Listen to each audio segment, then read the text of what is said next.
This Sunday is the fourth Sunday in the season after Epiphany, and the readings that we have thematically are somewhat linked in thinking about living a moral or a just life.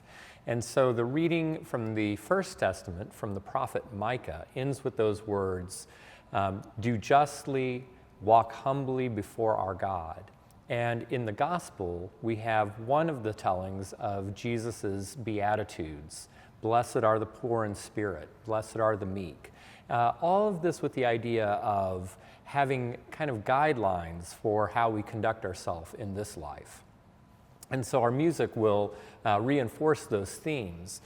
Principally, we will conclude the service, or we will, at the sequence, after we have heard those words from Micah, we will sing, "What does the Lord require for praise and offering?"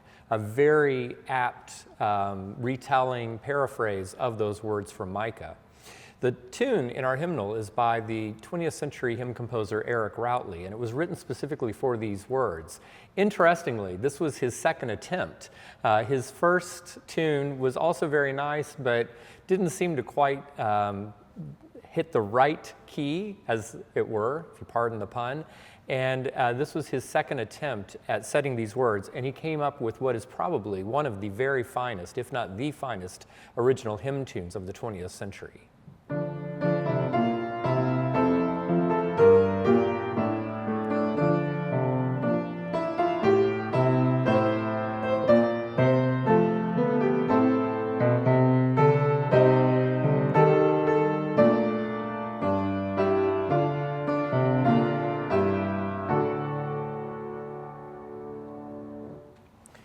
At the offertory, the choir will be singing a piece by the German Romantic composer Johannes Brahms.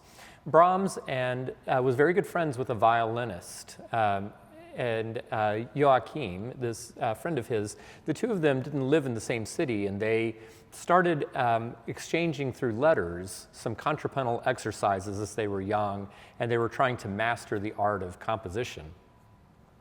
And they set for themselves increasingly difficult tasks, almost kind of daring each other as they were trying to write very difficult or write music that would sound great, but that obeyed some very difficult parameters.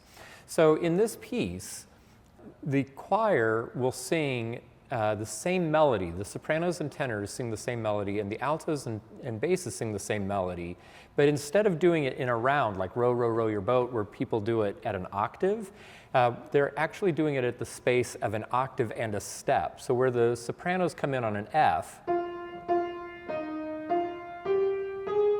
the tenors sing that same melody down an octave plus a step. So of course you couldn't sing those together,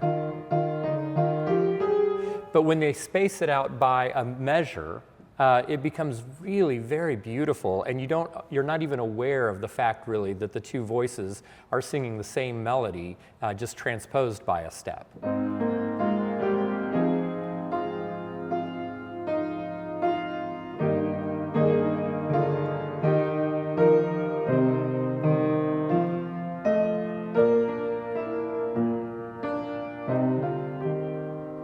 And so on. A very beautiful piece, and from the beginning it has that reserved romanticism that Brahms was justly famous for, and it has this beautiful flowing organ accompaniment, and then the voices are just sort of drifting above that. And all of that, it's set to poetry, or is to set the poetry of the German Reformation poet Paul Fleming. And it is, again, this idea of let nothing in life ever weigh you down, but stay true to what you have been taught and be resolute in the idea that God's will is governing everything. Very, very beautiful anthem that by no means is clear how much architecturally is going on behind it. So a really brilliant combination of those two things.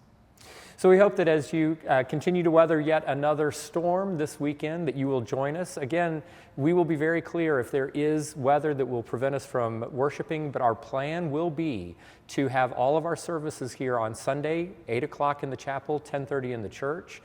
Please be safe. If the weather is a little bit inclement, please feel free to use our technology and watch us on cable channels or our YouTube channel. But please know that we will be worshiping here at St. John's Cathedral this weekend.